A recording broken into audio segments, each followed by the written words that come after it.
as grandmother earth, the land. I view her as a sacred, living entity, and that's why we acknowledge it in, Lakota thought and philosophy.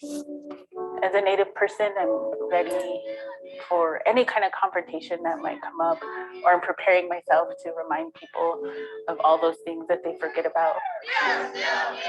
I was at a meeting in Minneapolis, and the room was primarily non-Native people. I was in a non-Native organization, but this executive director got up and said, okay, we're gonna get started. So everybody, was sitting down and getting quiet. She said, I'd like to get started by acknowledging the indigenous culture of Minnesota. And I was like, wow. And it just made everything like fall away a little bit from me. My guard went down. I was more relaxed because by saying that, like, that means she understands something that is just like, you can't talk about, right? It just relaxed me as a minority, as a woman, and as a Native person. Like, it just like pulled away this layer that's always there, So this is super cool.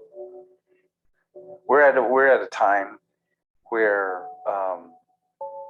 non-Native cultures are understanding the traditions of Indigenous peoples for probably the first time in our histories. So like when I go to New Zealand, the protocol is to acknowledge each other's ancestors and your mountains and your rivers. And that's such a beautiful tradition. When people are in that space and say, we acknowledge who you are, this land, where your people come from, they're saying we acknowledge a relationship, but we're also creating that relationship. This is a good thing.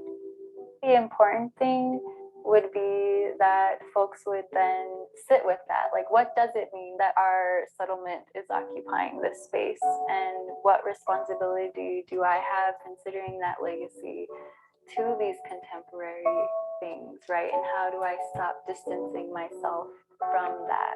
Ideally, that would be, for me, the impact that this has. If you start acknowledging that the land that you're standing on and the space that you are in belong to people that are still here, like, make so much more room for understanding of all these other issues. It's one of those little things that, like, if it could just tip a little bit, all the like dominoes that could fall from it, I think are important. Now I'm like imagining it and like wanting to live in that, like the thing that I'm imagining, like, yeah, that's actually really beautiful. It's just being a genuine human being, to acknowledge each other's histories, the good and the bad.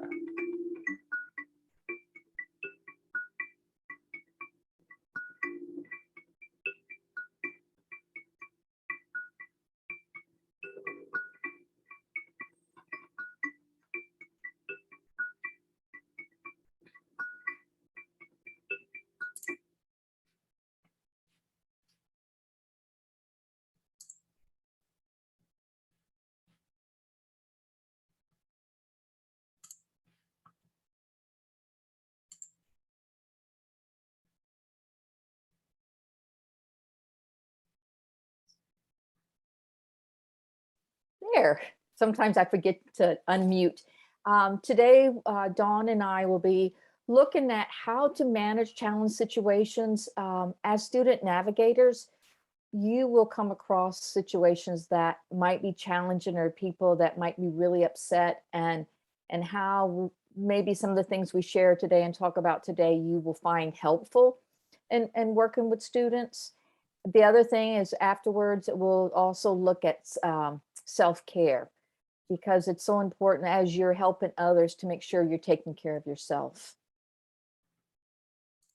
And we want to begin by, and this is the part where you can either raise your hand or put it in the chat, but one of the first things, staying calm. What do you do right now? What have you found is helpful when you're trying to help someone who's upset or angry or frustrated, and you feel like that it's being taken out on you, or you're not really sure, it's a challenging situation? What are some of the ways that you are managing it now? Again, you can either write to Dawn or I privately. Okay, I saw breathing and listening. Thank you.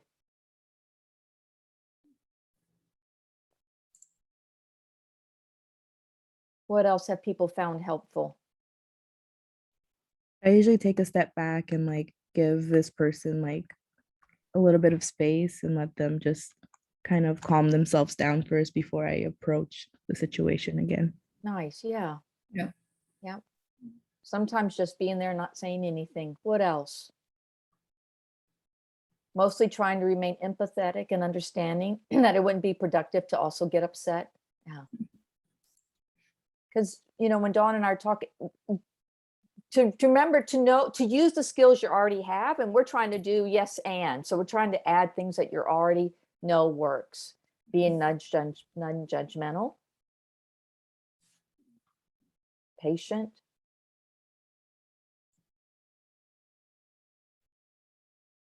Yeah, thanks. And we'll continue on and we'll be adding to this. Thank you. So the objectives that we're hoping to touch on today would be increasing understanding of our responses to difficult situations and behavior. So really looking at what are your current responses in difficult situations and how can you improve those responses? So we're going to give you some ideas. I really like the things that you all have said in the chat already and that you've shared with Margaret and I in terms of what you do when dealing with people in challenging situations, because those are all things that we're going to talk more in depth about as we move through the slides. Identify helpful verbal and nonverbal communication, identify barriers to helpful communication, and then identifying ways to reframe negative responses to positive ones. So what do you do when you're dealing with a challenging behavior or a difficult behavior? Staying calm is really important. I think somebody said being patient, right? Empathetic, all of those things kind of fit together with staying calm. And then good listening skills. It sounds really simple just to say use your good listening skills, but not everybody is a good listener. I'm sure that you've talked to people and you're like, that person really heard me and they were listening really well. But then there's been other situations when you're like, that person can really improve on how they're hearing me or how they're listening to me. So there are, you know, areas of growth in terms of creating those good listening skills. Put aside judgments. So, you know, kind of be intentional about not making judgments about the people that are coming to you in a vulnerable state. Help explore options, not fix the problem. And I think it's easier said than done sometimes, but it kind of releases some of that pressure that you might put on yourself to have to solve the problem. And that's not always necessarily what needs to be done. And it's also nice when people can contribute to whatever the solution might be. Don't take it personally. Again, easier said than done. I think we've all been in situations where we've taken things personally, but sometimes it helps to think of yourself separate from what's going on so that you can really see how maybe it's not personal. A lot of times it's not personal. So try to assess the situation and create some kind of separation from who you are, what you're feeling, and what's going on in terms of the situation outside of yourself. Know when to seek help, right? So know when to go to your supervisor, know when to go to your peers, know when maybe a situation is just something you can't deal with. And so feeling comfortable with reaching out for help. So here we are with some of these active listening, right? So these are some of the listening skills that we are encouraging pod leaders and navigators and mentors to use on campus. Removing all distractions. So if you have your cell phone, maybe turning off the ringer when you're talking to someone, not texting or doing whatever you might do, check social media on your phone, try to just remove that distraction. Listen to the speaker's signs and sounds, right? So listening to more than what they're telling you, but observing them as a whole, feeding back that you've understood. So summarizing maybe what they're telling you, but also asking clarifying questions like, this is how I understood you. Is this what you were saying? And then maybe pointing out some key points. Like I noticed that you mentioned whatever that might be, like 3 bullet points or whatever it is for you to think about. But letting them know that you're hearing them and you're taking in what they're saying by feeding it back. So we're going to go more in depth on some of these main components. Hearing, right? How do we hear people? Positive nonverbals, building rapport is actually one of the strongest and I think most important parts of establishing a safe space for maybe students that are struggling. Listening techniques, and then positive reframes. Margaret's going to go over that. And I think you'll find it really helpful because sometimes it takes a little bit for us to figure out what the positive reframe might be in terms of feedback for a student. And I know we're talking about how you, how you work with students that are maybe in challenging situations, but all of these tips are so good in any relationships, friends and family. And I think there's tips here that you can use in those relationships as well. So how do we hear? I remember somebody put in the chat, stepping away from the situation. So excusing yourself and stepping away if you are feeling angry, overwhelmed, frustrated, or upset, giving yourself some space and giving the other person some space can be really helpful to diffuse some of those emotions. Don't engage in other work. And so mentioned that on the last slide, put the phone away. My laptop kind of like chimes when there's an email. So maybe like muting your desktop or your laptop so you can be fully present in what somebody is sharing with you. But being also intentional of, I need to be present here. I need to be in this moment so that I can hear what this other person is sharing with me. Listening to the speaker's complete thought, right? So not intervening all the time or interrupting, or even as the person is sharing with you, not thinking about how am I going to respond to this? Like that not running through your head over and over. And I think that's hard because we typically do that as somebody's talking to us. Sometimes we're just thinking, okay, what's my response going to be? What am I going to say once this person stops talking? But it's important to kind of try to be aware of that you're doing that and putting a halt to it and just allowing yourself to really hear what that person is telling you. And I don't remember if somebody had mentioned this, but even silence. A lot of people are really uncomfortable with silence, but it's important sometimes. It can be really productive. If somebody's talking to you, they stop talking, you don't have to immediately respond. It's okay to allow both of you some space to figure out, one, how you want to respond, but also for them to figure out if they're done sharing what they want to share with you. Just giving them that space. And if you are uncomfortable with silence, I would say practice it. Practice it in your relationships with your partner or with your friends and family until you do get a little bit more comfortable with it. Acknowledge the speaker's emotion. So it's okay if somebody comes to you and they're crying or they're angry and they're swearing or whatever it might be. It's okay to say, you seem really frustrated, or I noticed you're crying and this must be really intense for you.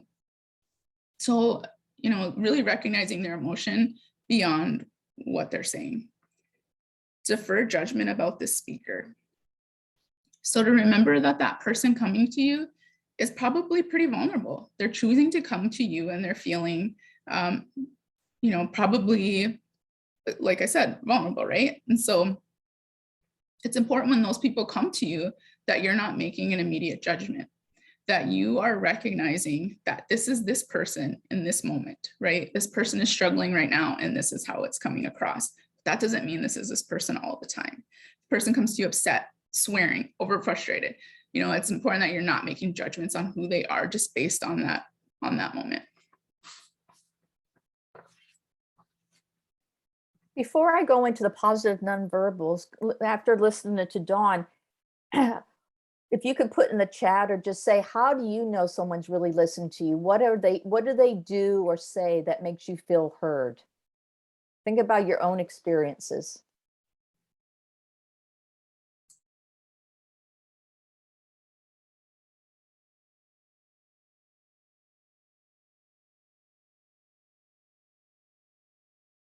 Is there anything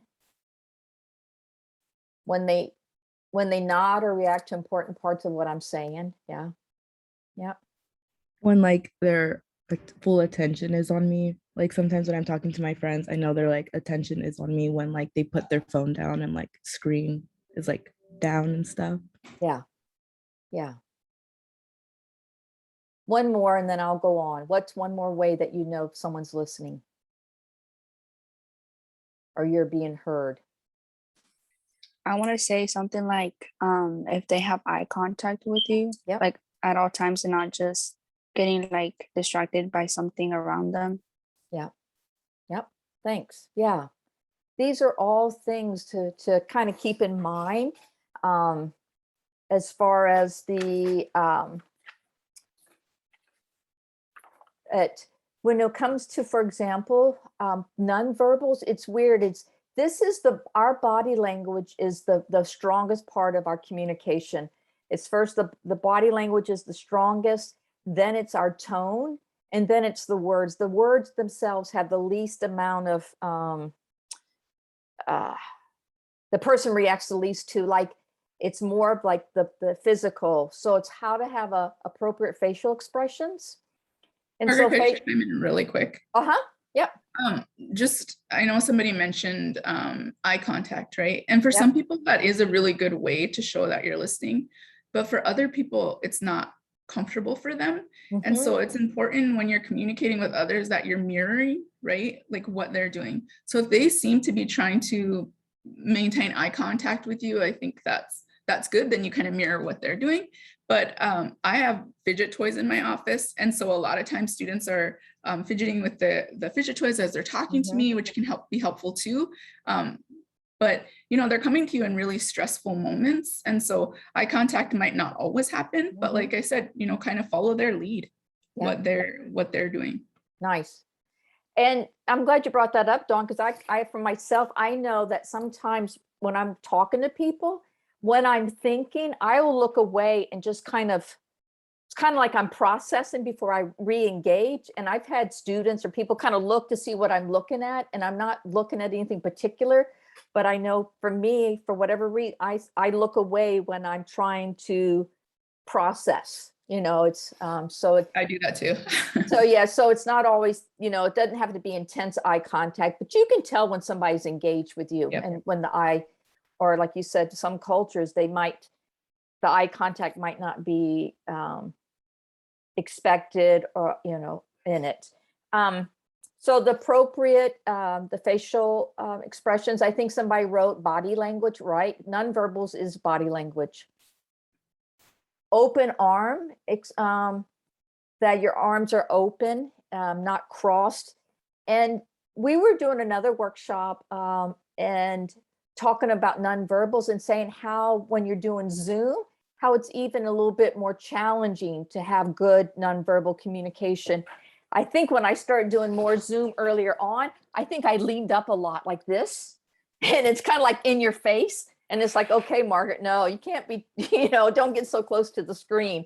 So trying to, even with the Zoom, trying to keep a little bit of what's the right distance? How can I show my openness? How can I show that I'm present with them and engaged?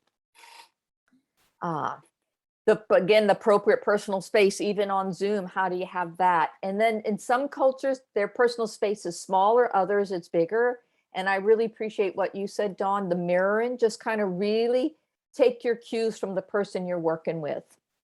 And then somebody else mentioned nodding your head. One of the other things that we were wanting to, this will be later, but yeah, so think about the nonverbal. And also if you're in person with a person, kind of being at an angle to that person is more, is less intense than when you're facing directly in front of that person. Like if you're like face to face, that's kind of a more, not aggressive, well, it could be seen as aggressive, but it can be kind of overwhelming for the person, where a little bit of an angle keeps that part of the relationship down, especially if they're a little bit more agitated or anxious.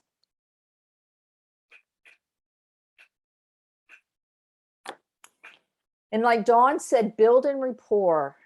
Think about the ways that I'll go through these, and then I'd like to hear from you, ways that in your job, how you try to build rapport when you meet students either on Zoom or in the Intercultural Center. The first one is being friendly, and think about how you show friendliness. Smiling's one of them. I like, waving, even if it's on computer, sometimes I'll just say, hey, how's it going? And kind of how to kind of a relaxed stance. Asking how you can help. And, with Dawn and I coming here and doing this presentation, what we're focusing on mainly with you at this time is to think about yourself, not just as a friend with people, but as a student navigator. As a student navigator, how am I friendly? How do I help this person? How do I help giving them choices? Think about your role as a student navigator. When a person comes into the Intercultural Center, or like I said on Zoom, you're not just Born or Agnes, you are, and you're a student navigator. It's like when a student comes to see Dawn or I, they're seeing us as Margaret and Dawn, and then also as in our role. Using the person's name, think about how you feel when somebody says your name, how it just kind of, that they're connecting to you. And then reassuring the person that you're there, or you can get someone that can help. And one of the things that we really emphasize to you, and also for us, anyone on campus, this is kind of a message, is that you're not alone. Sometimes you might have a student that comes to you and they really connect with you, but then they might start changing it and saying, you know what? You're the only person that understands. You are the only one that I can talk to. There's no one else. It might feel good to hear that, but it's also kind of, I see that as kind of like a warning also. If a student even comes to me as a counselor and says, Margaret, there's no one else I can talk to. You're the only one that listens. I might say, I'm glad that you feel that way, but you know what? There are more. Let's look and see who else can be a support for you. Let's see who else. Because sometimes with that, then there might be that added where you might feel more responsible for that person. Like, oh, now I need to make sure that I help or take care of them. Or I'm going to use one example. Say a student comes to you and they're struggling and you're the only one I can talk to. And then they say, you know what? I'm having thoughts of suicide, but don't tell anybody. And you think, oh my gosh, they trust me and they don't want me to tell anybody. Well, that isn't something to keep to yourself. That would be something to let Tanya or Annette know and then connect with us. Or because even like Dawn and I and Paul, it's if a student comes to us and they're more in imminent risk of suicide, we try to reach out to get them help, either have a welfare check or get who else is supporting them. So again, not to feel like you're alone, and that there's no one there to help the student who's coming to you as the student navigator.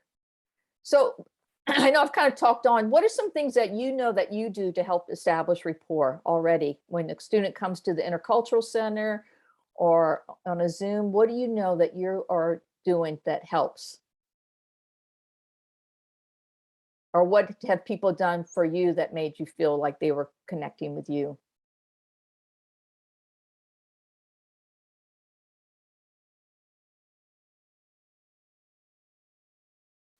Greet them and ask about their day. Yeah.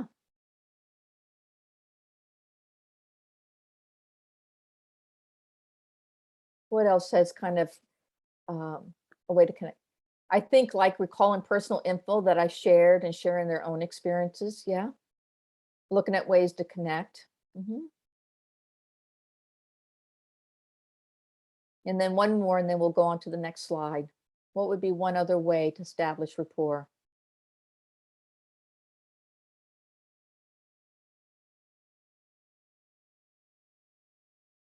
One more way is kind of asking questions about what they shared. If they say, oh, this weekend I went on a hike. Oh, wow, where'd you go? What was it like? So that shows that you are listening and that you are, asking for a little bit more information. You're not just shifting the conversation to something else. Sometimes that can help with establishing rapport. Yeah, thanks. And then this one, I've been thinking about how to do it so you can feel it. So this is about reframing. So I'm going to first do the left column, the negative responses. And I'm going to ask you, how does it, think about in your body, when I say these things, what can you feel physically in your body? Just kind of focus on your body as I read these, and you tell me what you feel. If I'm working with you and you come up to me and I say, I don't know, or you can't do whatever, you have to do, you don't understand, I don't have anything to do with your problem, I'm new here, I just got here. In chat or out loud, how did that feel to hear those kind of phrases?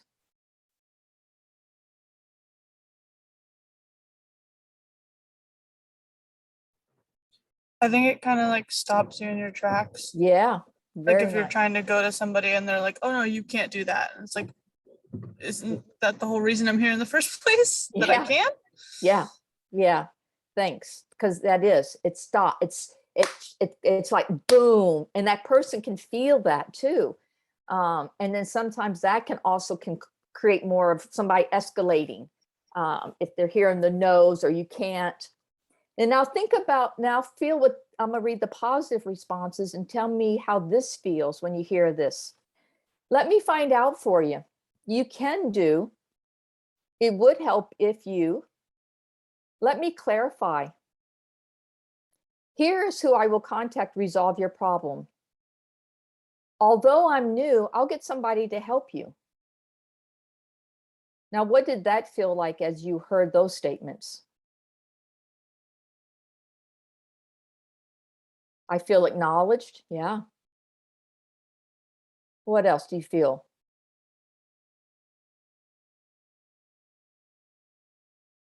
Did it feel that like that person's there for you, that they are going to try to do what they can to help you?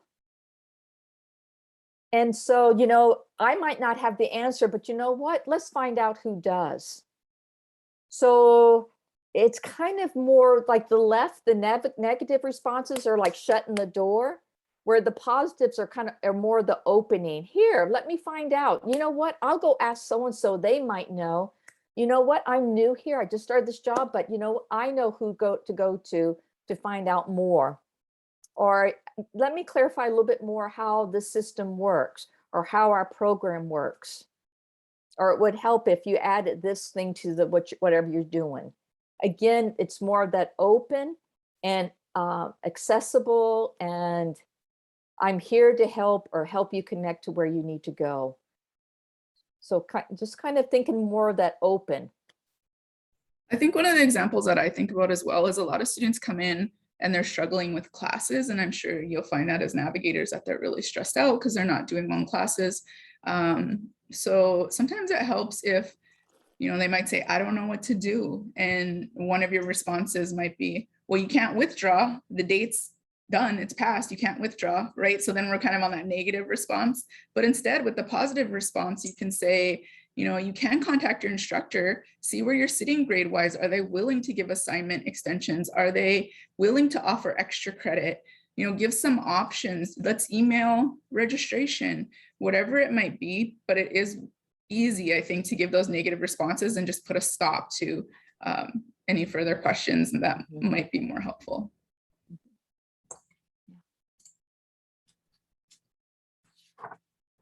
So devising solutions. Develop solutions to help solve the problem.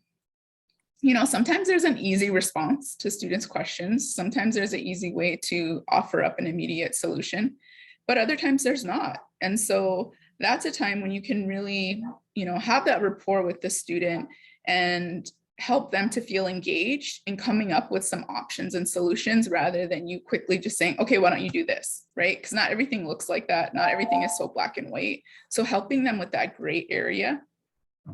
If you're not sure of a solution, contact a peer, a supervisor who can help. We've talked about that a few times, but it is really important to feel comfortable reaching out if you need assistance.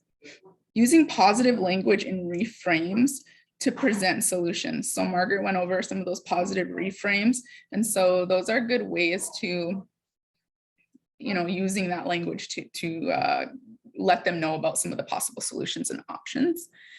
Be familiar with the campus resources. There's so many good resources on campus. So just try to figure out what those are. And right now, since a lot of us aren't on campus physically a whole lot, these resources on campus have good web pages. And so even to look there on the Whatcom site, there's AIM, the Tutoring Center, we've got the Learning Commons now, the Pod Leaders, Trio, BFET. There's so many really good resources. And at the end of the presentation, we're going to show you our website.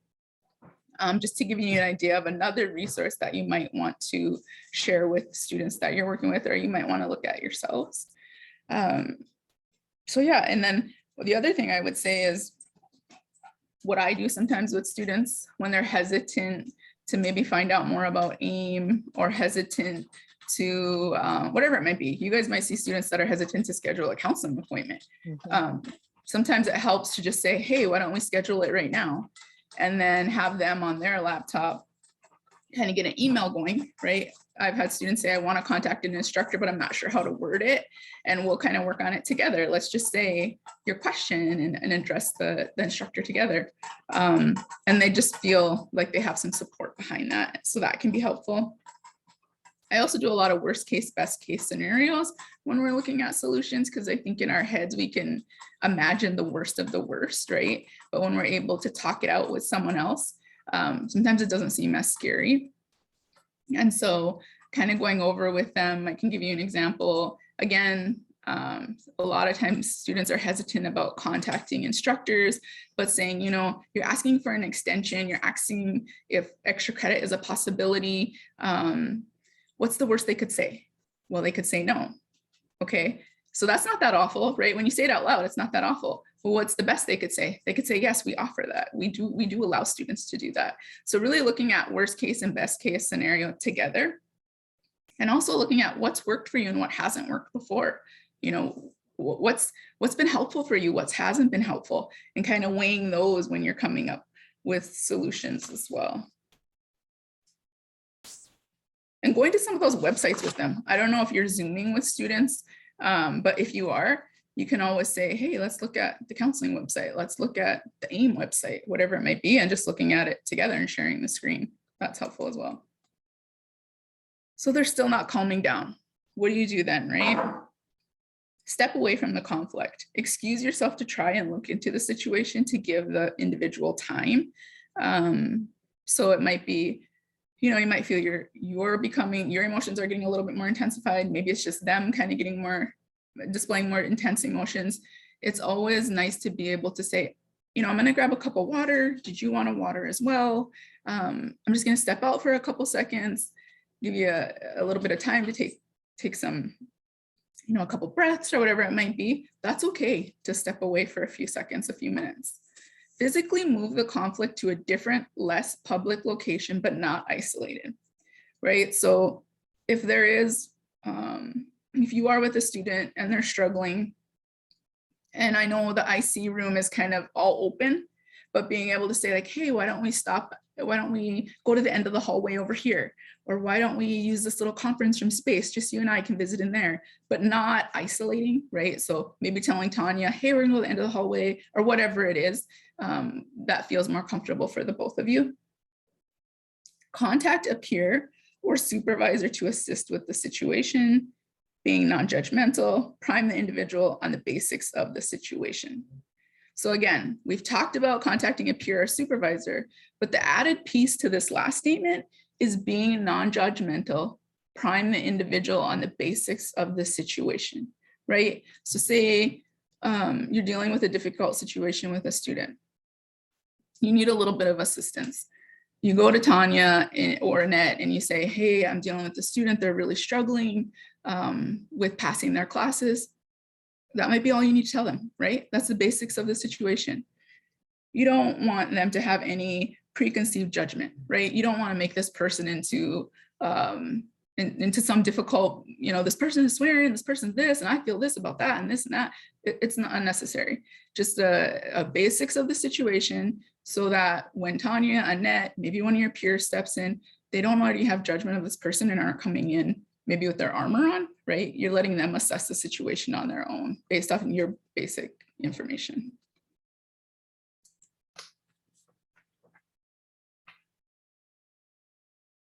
So how to help? Listen, right? Listen is probably one of the most key elements that we've talked about today. Don't rush to fix, advise, correct, or disagree.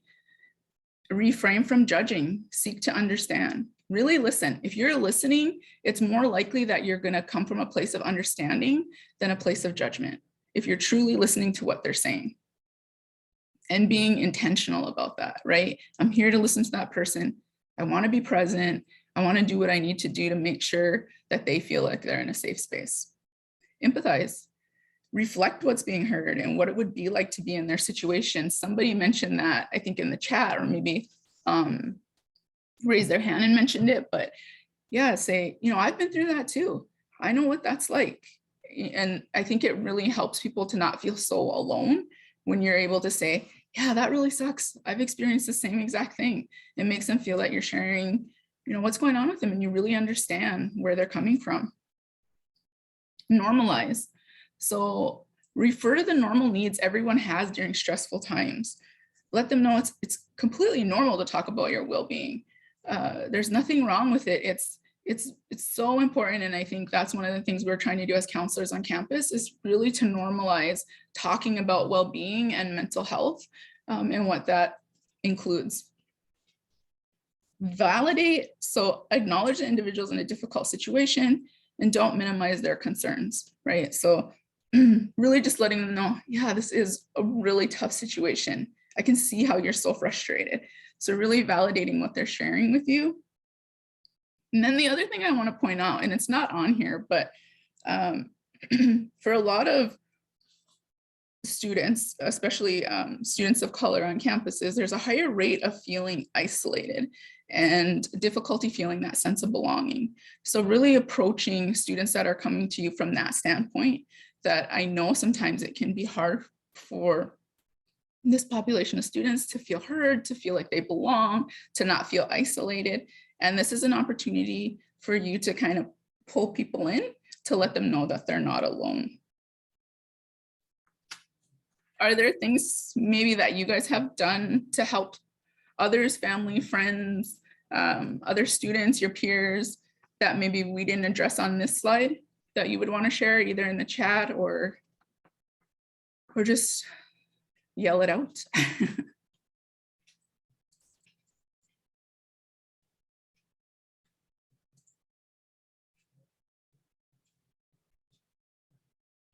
What have people done to help you? How about that?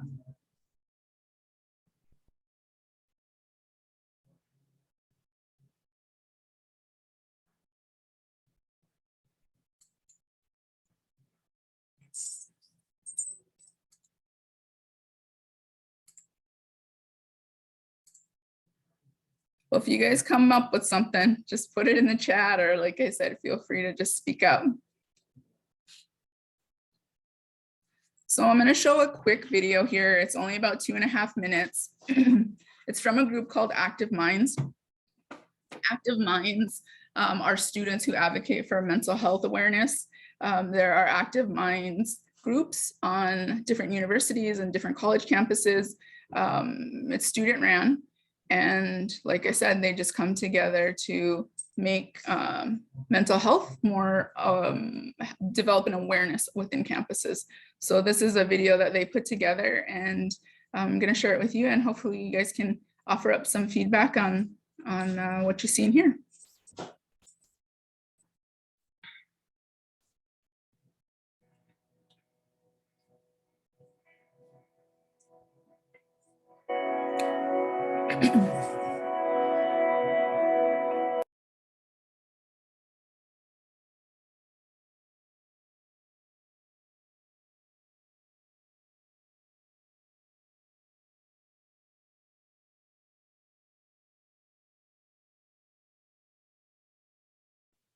Dawn, we can't hear it. They were outed by a teammate. He wasn't himself. You can't hear it, Margaret? I can't hear you. At first, we heard it and then it just stopped and then we could hear it again. So it'd be I great. think we can hear it now. Hit Yeah. play. Yeah. What happens? Yeah. All right, go play. Okay. Hit play. Yeah, we can't hear it. I'm not sure if something with your audio.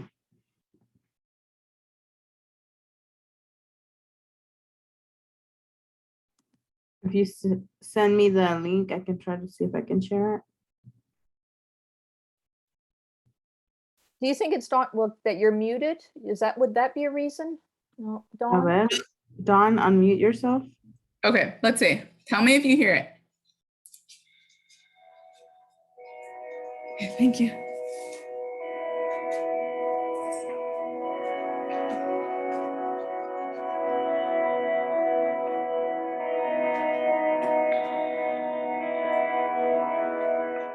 Do you remember a time when someone needed you? She'd just broken up with her boyfriend. His parents were splitting up. She was anxious all the time. He felt like he wasn't measuring up. She failed a class. They were outed by a teammate. He wasn't himself. She was assaulted. The bullying was relentless. The future was terrifying. They were struggling in their classes and falling behind. Her drinking wasn't for fun anymore. They felt hopeless. What did you do? I sat with her. Told him I had his back. Stood by them. We cried together. We ate tacos. Said I was there for him and meant it. We danced to the Hamilton soundtrack on repeat. Told someone. I held his hand. Asked her what was wrong. I listened. Went to the counselor with her. I started an Active Minds chapter. I called the lifeline. What did they need to hear? It's okay to not be okay. You're more than your grades. You have permission to be human. You are enough. It's going to be okay. You're not alone. Help is available. It's okay. Everyone is going through something and everyone has a story. 67% of college students first tell a friend they're feeling suicidal before telling anyone else.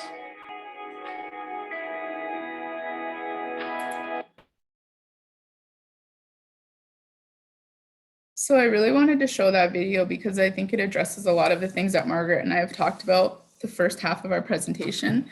Just the numerous things that you can do that don't have to be grand gestures, but that just show that you're present and willing to listen to your fellow students. So I hope that, you know, you were able to take something away from that short video and think about the different things that you're able to do to help somebody feel more included.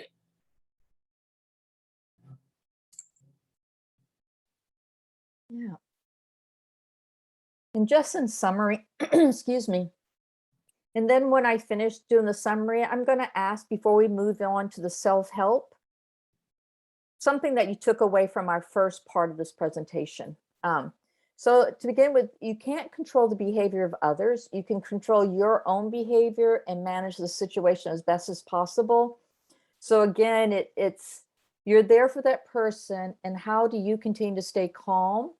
Like the next one, and breathe and just know that that's what you can do.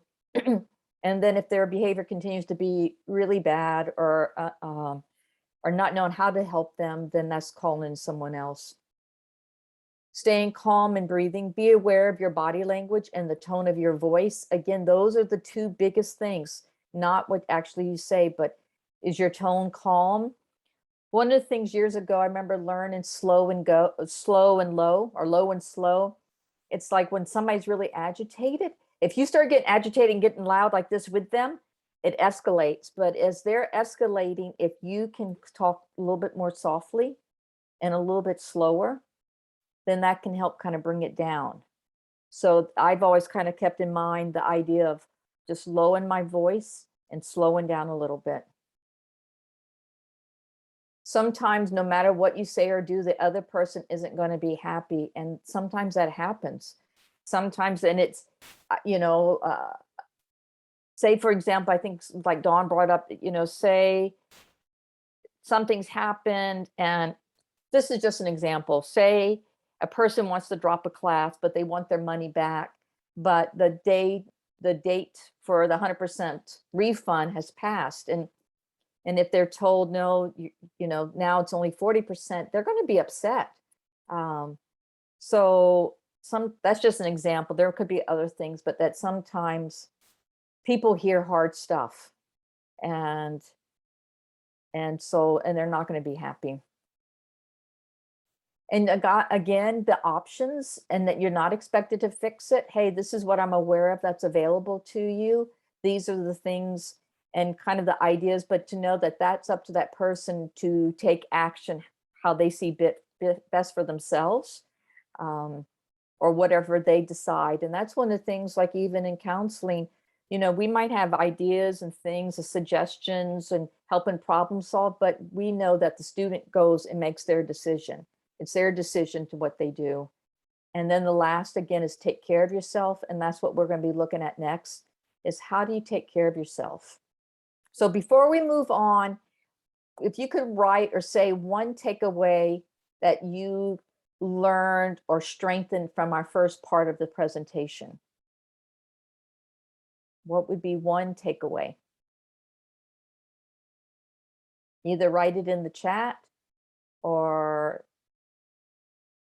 say it.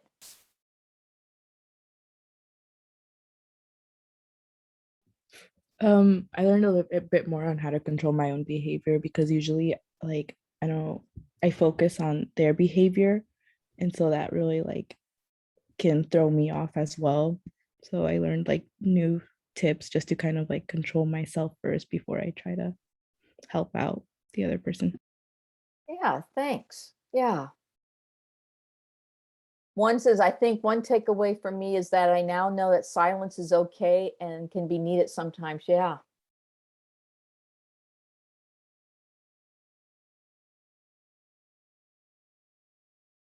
A couple more and then we'll move on. And I think when you talk about silence, like I said, I think all of these are good tips for when you're working with other students, but they're just helpful, in relation to family and friends, right? Communicating with family and friends. I have a daughter that's pretty quiet. And I've learned that if you ask her when she gets home, how was your day? She will say fine. And I don't push for any detail, but later, if I'm not asking, she'll just come up and start talking to me and telling me about her day. So you just get a feel for how people communicate, and you allow them sometimes time to come to you. And part of that is silence, right? Not pushing for more than they're ready to talk about. Another one in the chat is, I learn new ways to show someone I'm listening to them.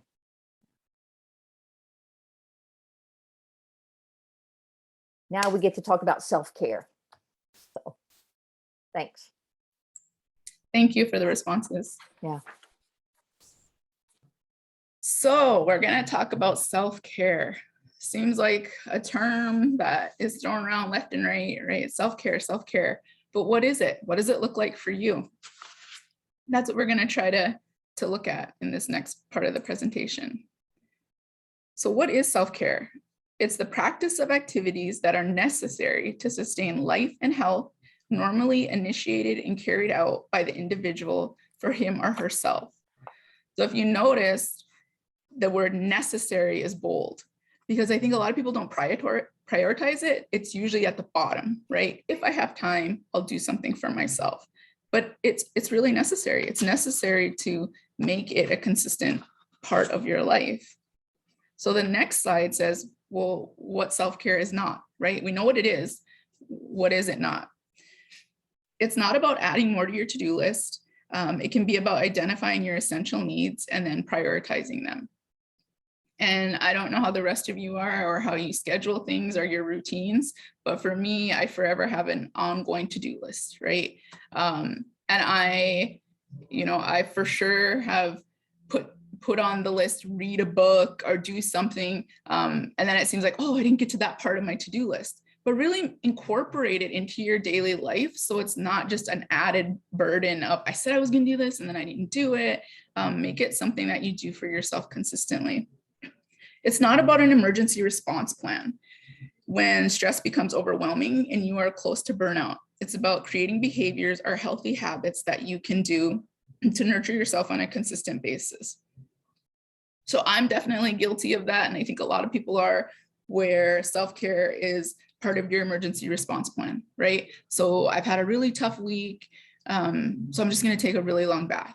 Or I've had a really tough week, and so I'm just going to sit down and have a cup of tea and read a book.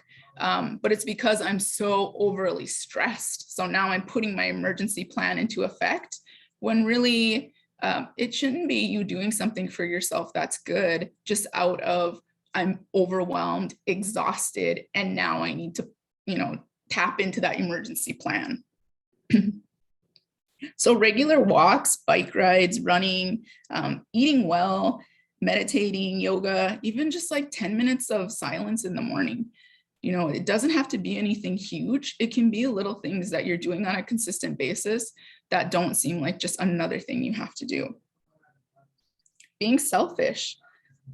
It is about looking after yourself so that you can then give your best and provide value to the world by living your purpose and sharing your gifts. So I'm sure everybody's heard, it seems like selfish is something negative. You shouldn't be so selfish, but sometimes you need to be selfish. Sometimes you do need to prioritize your self-care, because how are you going to do well in all the other areas of your life if you are exhausted and drained and just running on fumes, right? So in order to keep some good energy and be able to be productive in the things that you do on a day-to-day basis, you have to take care of yourself.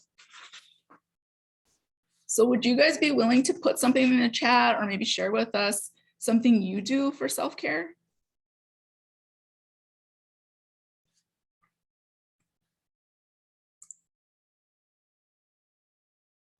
I like going on walks.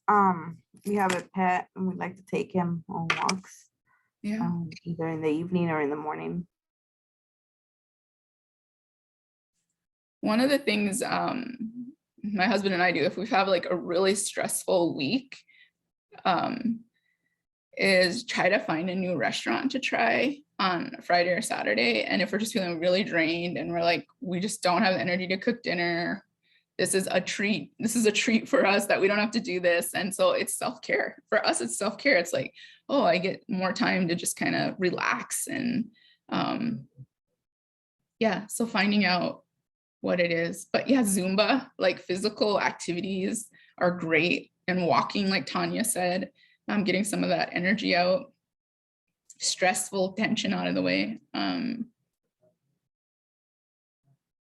I like that, singing. I mean, I can't sing, so that's probably gonna be my relaxation technique or my self-care, but yeah, just anything that helps you get some of that tension, release some tension.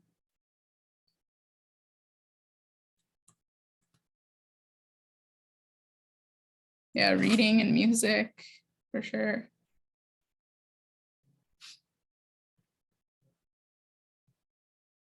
Oh, coloring, that's really popular. Yep.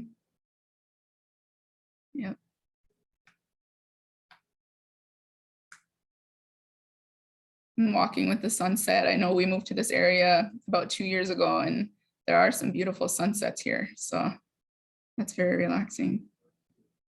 Walks and doing outdoor activities are so helpful, I find. I think sometimes, when we have a lot going on, it's hard to remember that there's more than what's going on with you. And sometimes just being outside is super helpful. And I saw where Bourne wrote that napping. Yeah, napping. That sometimes I'm is not a napper, but yeah. I'm a napper. Saturday afternoons, I like a nap. Nice. Oh, I have 3 kids that don't let me nap, so so that's not really possible. Well, thank you for sharing. I'm hoping everybody got to take some tips and maybe ideas of other things they can incorporate into their own self-care practices.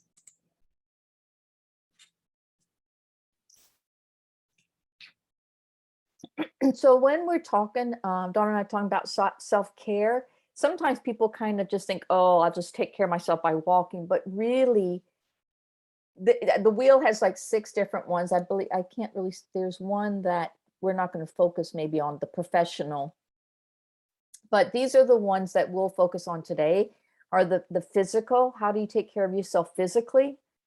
Psychologically, kind of what is that self-talk and emotionally expressing feelings, spiritually, how do you do it, and personal. And the idea is it's important to take care of yourself in all these areas, not just one, that it's healthier and more grounding to focus on all of them.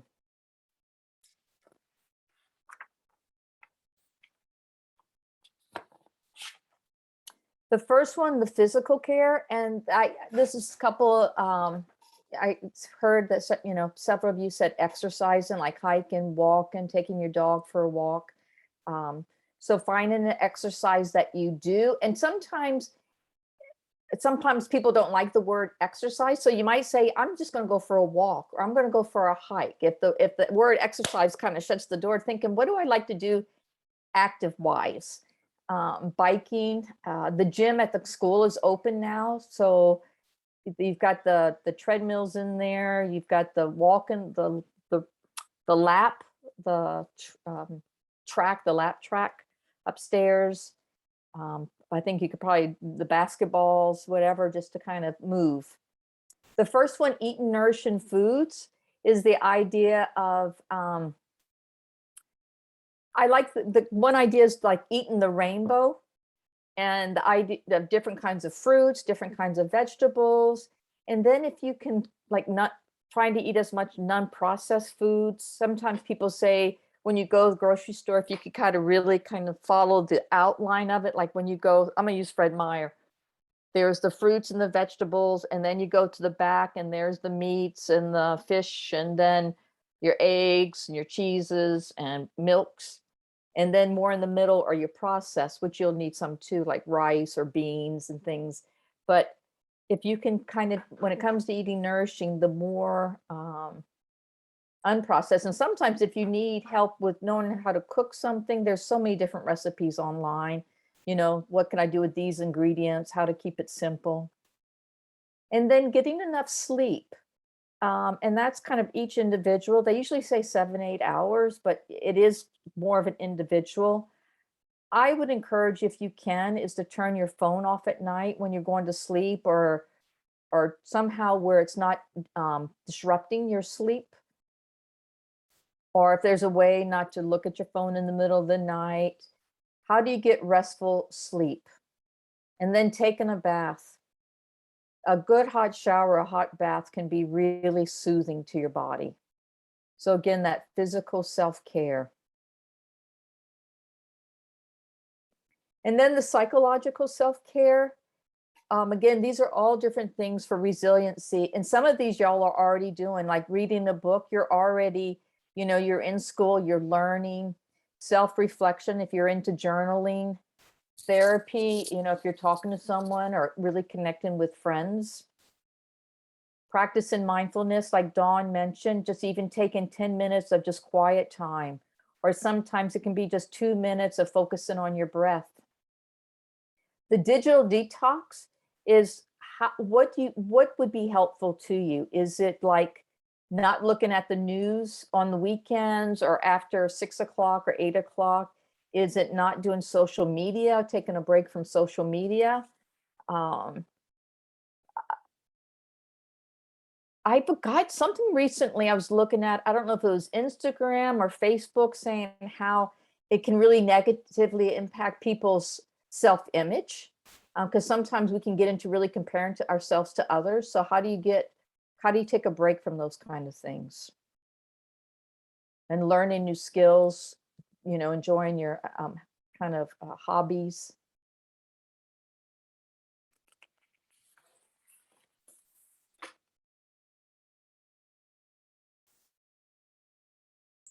What does emotional self-care look like? It's engaging in activities that allow expression of emotions. So affirmations, I'm sure you're all familiar with different affirmations. If you're on Pinterest, if you I'm sure you hear of people putting affirmations on their like bathroom mirrors. I know when I graduated college, my mom gave me a book of affirmations, and it gives you an affirmation every day of the year. So there's so many different ways that you can use those, and it can be part of your emotional self-care. Self-compassion. I think a lot of us are harder on ourselves than we are on other people. So to remember that, to remember to have some compassion for yourself. Crying is, a lot of people find a lot of relief. Most people find relief in crying. So allowing yourself to do that.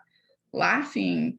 I'm sure when you're really overwhelmed and stressed or whatever might be going on, someone tells you a funny story and it's just like a relief, like a physical relief, an emotional relief. And so it's always nice to be able to do that. Identify and utilize your support system.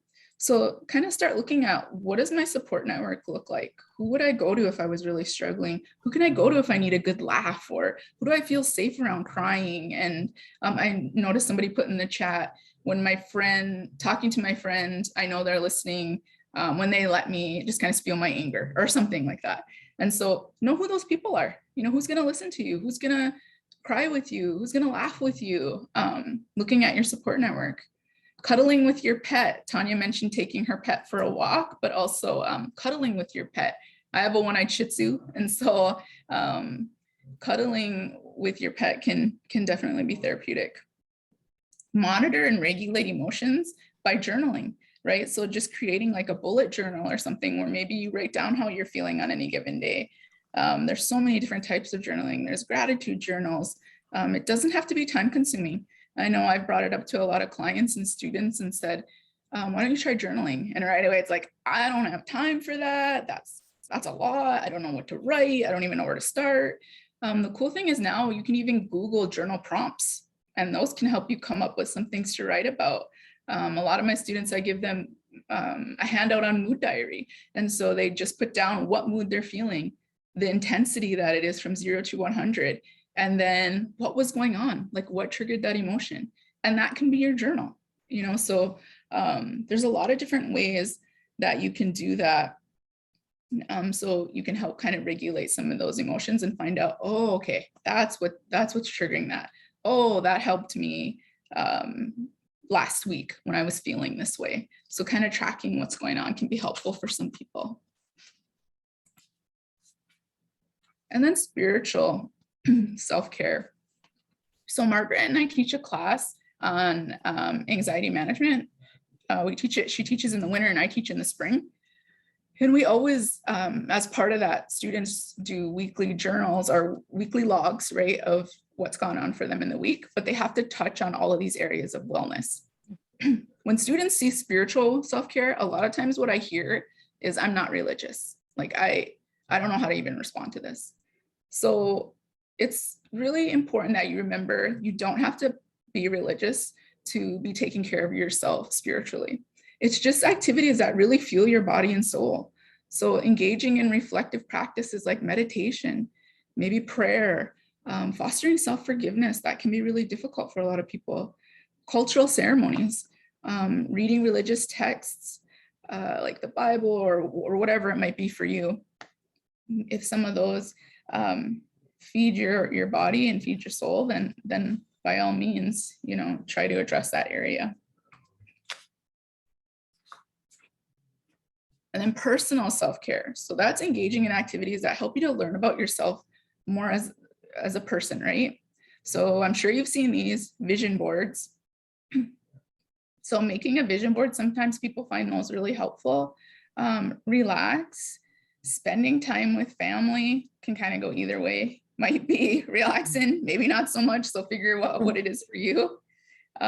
Fostering relationships, picking up a new hobby, and fostering relationships can be good. It is good, but sometimes it can also be sometimes exhausting, right? If you have a big to-do list and then you're like, oh, I haven't responded to my friend's text for a whole week.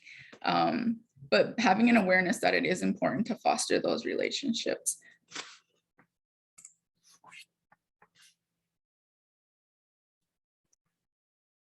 And then, excuse me, how do I begin to prioritize self-care? And how do you it's like Dawn was saying before, it's not like, oh, another thing I need to put on my to-do list, but what are little things during the day that you can take care of yourself? So examine each area of your life and define for you what self-care mean for you and how to implement it. And again, the commitment to one's own well-being. Sometimes you will hear where often when it comes to self-care, people use that example like on an airplane. Well, you know, they say you put the oxygen mask on yourself before you put it on the children or someone else, because you've got to take care of yourself to then be able to help other people. Because you have to the way I look at it is being grounded or feeling that you feel like in a space where you are to be able to give to others and to listen and be present for them. I like how it says start small. So it might be, again, just taking a couple minutes just to focus on your breath. There's a type of breath called square breathing that you could probably find on YouTube or on the internet. And it's just kind of breathing in for a count of 4, holding, breathing out for a count of 4, holding, and breathing in, and just kind of thinking of a square box. Exercise, you know, is there a way maybe to go for a walk with a friend or share a good meal? Sometimes people do potluck meals or share something. So again, what are little things? And that way you're getting the socializing plus the nutrition. Some people have book clubs where they like to talk about a book they read or a new game. Or so again, how to make those connections. I wanted to add something else I heard. I went to a training and it was students sharing their experiences. And one of the things one of the students said really stuck out for me. And he said, remember, today's solution might not be tomorrow's, right? So maybe today, coloring on my sheet, you know, maybe that's really helping me right now. But tomorrow, not so much. It's not helping me now. Yeah. So figure out like, what is it in that moment that you feel like is going to be helpful, and, you know, be open to trying something new. And just like what Dawn is saying, sometimes you can think of as like a toolbox or a makeup kit or something where you've got lots of different things. Because if one isn't working, then you have something else. So it could be the music, it could be watching YouTube videos, doing Zumba, it could be just being by yourself, like going to the Learning Commons and just sitting in one of those quiet study rooms by yourself for an hour, half an hour, whatever, just to be not disturbed, where you have that quiet time. It might be calling a friend. So again, having lots of different things, because like Dawn just said, not everything works all the time. Today, it might be, like you said, Dawn, coloring or whatever. Tomorrow, it might be alone time or it might be going for a walk. And there are so many cool apps right now. I'm sure you guys probably know or have heard about them. There's a lot of really good podcasts. There's just so many ways to spend your time trying to focus on what you need in the moment. Yeah. And those are just some of the resources. So we're just skipping that. Yep. So I wanted to share with you our website. And hopefully you'll be able to use this as a resource for yourself, but for others as well. We've really kept it up to date since we've gone remote so that students can use it as a frame of reference and for when they have questions. And so here you'll see it's just kind of a welcome statement. It tells you how you can schedule an appointment. Right now we're asking students to just email counseling@whatcom.edu, and all they need to do is request an appointment. Paul, Margaret, and I are checking it throughout the day, and we do respond within 24 hours during the weekdays. And then we let you know what availability we have. Confidentiality, some students have questions about confidentiality. So we have information on that because we do have some limitations on confidentiality. Margaret and I are licensed mental health counselors. So, so that's part of our requirement as providers. And then you'll see a short little informational video here on COVID-19 and mental health. And we also have a section for wellness connections. You'll see mental health care for Black, Indigenous, and people of color. We've got a link there. A mindful state It's a website through Washington State that they put together, and it has a lot of really great resources. Again, there's like podcasts and apps and articles, and it's just really helpful to maybe just take a look at and see if any of it sticks out for you. And then these are just some smartphone apps. I realize there's a lot of smartphone apps, but these are just a few that we've added to our site. Lifeline is something that we also have on our site. This has a lot of really good information. And you'll see down here, it says not limited to alcohol and drugs, anxiety disorders, depression, emotional health, and stress. So that's something to check out as well. Each of our email addresses are here under contact us, but also is the counseling@whatcom.edu, which is our general email address. And then the other thing that I wanted to point out right here, we have this this little brochure, and it's the Whatcom community resources.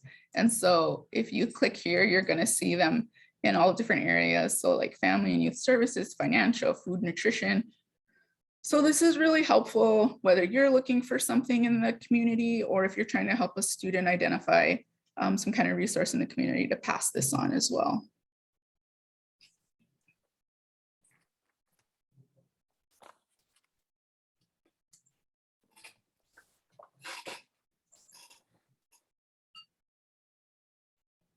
Did you have anything to add about the site, Margaret?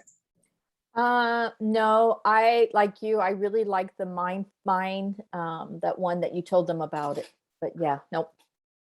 Okay. Yeah, other than that, really, if you guys have any questions at all. Was there one other slide, Dawn? Hold on. Okay. I don't think so. No, the other slide, wasn't it just like a breakdown of what is on the website? Yeah, about us. Yep. Yeah. Okay. And again, there are 3 counselors. There's Margaret and I, and then there's Paul as well. So we do have a 3rd counselor. I saw someone put something in the chat and I want to see that.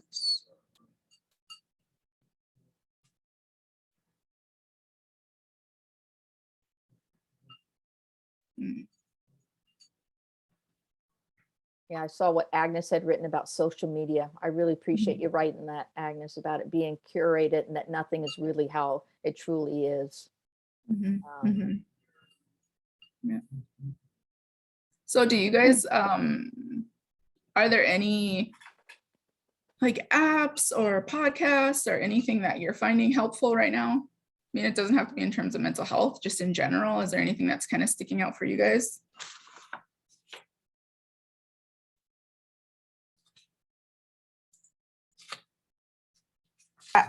Did you add Headspace?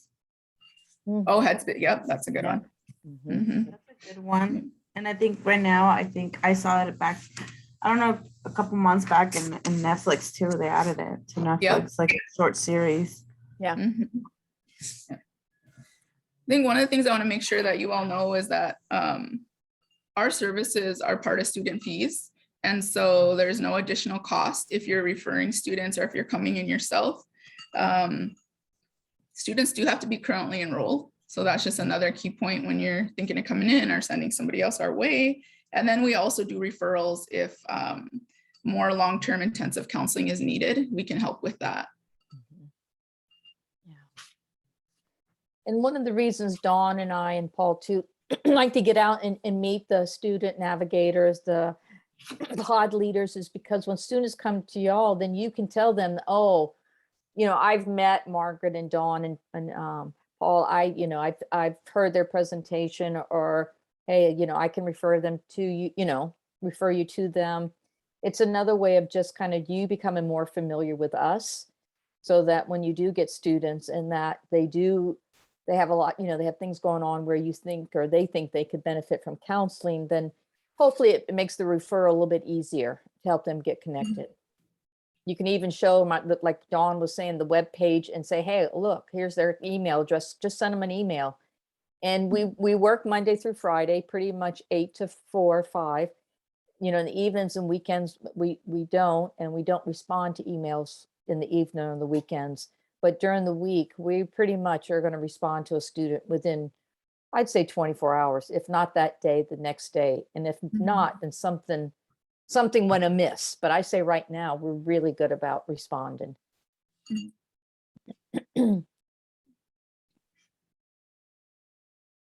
So I have a question, kind of outside of our presentation. I'm thinking of trying somewhere new for dinner.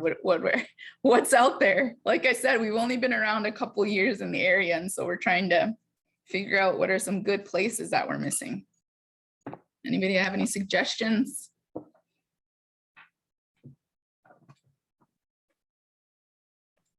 How far are you willing to go, Dawn? Bellingham? How far? Okay, so in Whatcom County.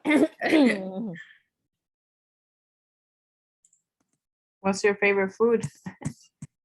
We're kind of open to anything. A few weeks ago, there was a Filipino truck, and that was really good. I think I've mentioned before, my husband's from El Salvador, and so he found a restaurant behind IHOP. That's pretty good. But I feel like once we find places we like, we just keep going to the same places. And so we're trying to, that Seven Spice downtown was really good. We tried that. I think that was more Middle Eastern. We tried a Thai place over by Western. That was really good. So yeah, we're just kind of open to anything. Margaret. I want to hear too, because like you were saying, I get stuck with certain restaurants and would like to hear more of what people are enjoying. Taste of India is great. Where is that at? Is that, I feel like I've seen that. That's by isn't that by like the dollar store in front of it? Yeah, right, but it's like in Meridian Street. Yeah, it's right in front of the dollar store. Yeah, that one's good. Oh, over by, is it by Ross's?